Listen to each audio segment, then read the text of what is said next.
En voilà un mot particulier.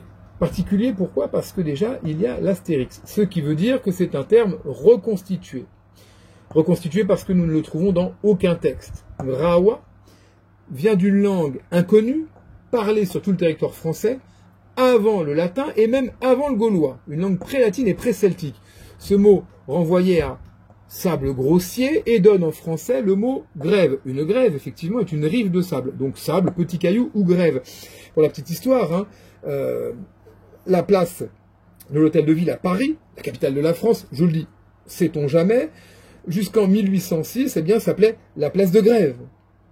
Pourquoi? Eh bien, parce que cette place touchait les rives, enfin, la rive du fleuve, qui était une rive sableuse. Les ouvriers qui n'avaient pas de travail se rassemblaient sur cette place pour offrir leurs services. Et on appelait ça être en grève ou faire grève. C'est bien plus tard, au XIXe siècle, qu'on trouvera des écrits avec le mot grève dans le sens de cessation volontaire et collective de travail. Volontaire et collective de travail. Parce qu'avant cette époque, bon, il y avait des grèves, mais on ne les appelait pas comme ça, on les appelait, je les ai notés ici, enfin dans mon petit carnet que vous ne voyez pas ici, cabale ou coalition. Je ne connaissais pas ces termes. Mais voilà, on les appelait comme ça, les grèves comme on les connaît aujourd'hui.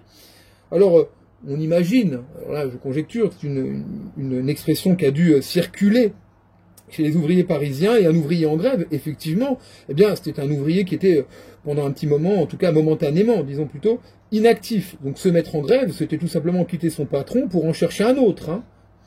Mais passons et allons sur l'autre mot, puisque vous savez qu'il y a toujours un autre mot. Alors l'autre mot, en français, c'est grave. Grave, c'est un mot particulier, c'est un mot, un régionalisme, on pourrait dire, donc ce sont des terrains en Gironde, hein, et ça donne le mot français le grave, alors que vous connaissez peut-être si vous buvez du vin, je ne sais pas, et le grave, c'est un vin issu des vignobles qui poussent sur les terrains appelés graves, donc en Gironde.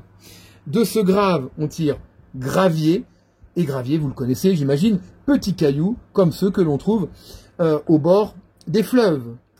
Alors, l'adjectif grave, lui, n'a rien à voir avec cela, puisqu'il vient du latin gravis, qui signifie lourd.